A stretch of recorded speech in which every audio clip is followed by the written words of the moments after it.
হিলিতে আমি হিলির স্থানীয় জনগণ আর কি তো সংবাদকর্মী। আমি আপনাদেরকে আজকে হিলির ইতিহাস সম্পর্কে বলবো। আপনার পিছনে আমাদের একটা কি বলে এটাকে, না না না বাউন্ডারি না, এটা কূপ ছিল। এটা কিন্তু এই কূপটা হলো ব্রিটিশ আমলের কূপ।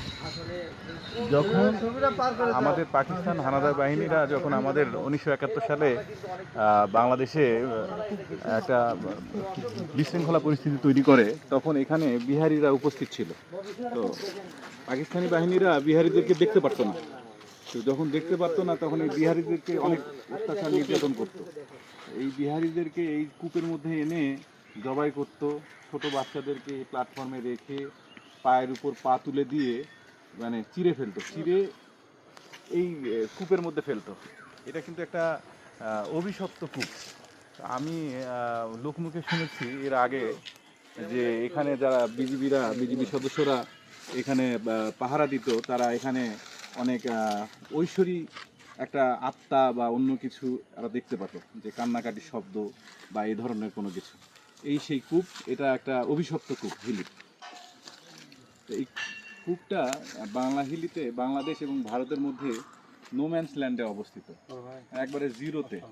এখান থেকে 50 গজ দূরেই আমাদের 0 পয়েন্টের ওয়াল দেওয়া আছে, আর এই পাশে আমাদের হিলি স্টেশনের প্ল্যাটফর্ম।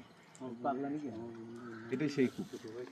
ধন্যবাদ। একটা কারণ আছে, যখন 1947 সালে দেশ ভাগ হয়, এই সময়ে যত ধানের আড়ত, চালের আড়ত, তারপরে যত হলো আপনার যত ব্যবসা প্রতিষ্ঠান আছে, তো সব আমাদের বাংলাদেশের মধ্যে ছিল।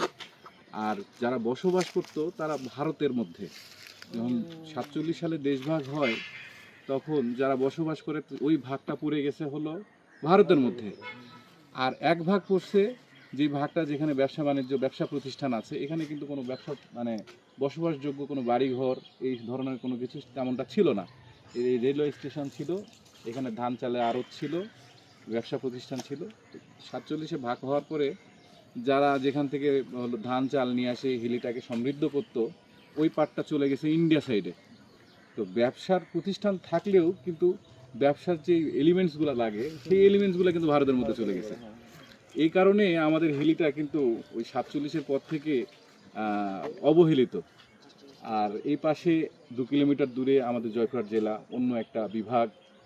এদিকে এক পাশে আমাদের ভারত সীমান্ত, দুইটা সাইড কিন্তু আমাদের বন্ধ হয়ে আছে। আবার 5 কিলোমিটার বা 6 কিলোমিটার যাওয়ার পরে আরেকটা থানা, বিরামপুর থানা। তো এক সাইডে লোকজন দিয়ে আসলে হিলিটা ওইভাবে চলে না। তো 47-এর পর থেকেই এই হিলিটার ডেভেলপমেন্টটা ওই ধীরে ধীরে ধীরে ধীরে কমতে শুরু করছে। এই যে ঐশ্বর্যটা ছিল হিলিতে, হিলি কিন্তু ব্রিটিশ আমলের থানা।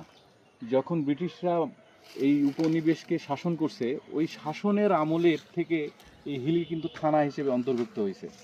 এটা কিন্তু ব্রিটিশ আমলের থানা, অনেক পুরনো থানা, কিন্তু সেই তুলনায় আমাদের কিন্তু হিলিতে ডেভেলপমেন্ট নেই। তো ধন্যবাদ আমাদের হিলি। ধন্যবাদ আপনাকে।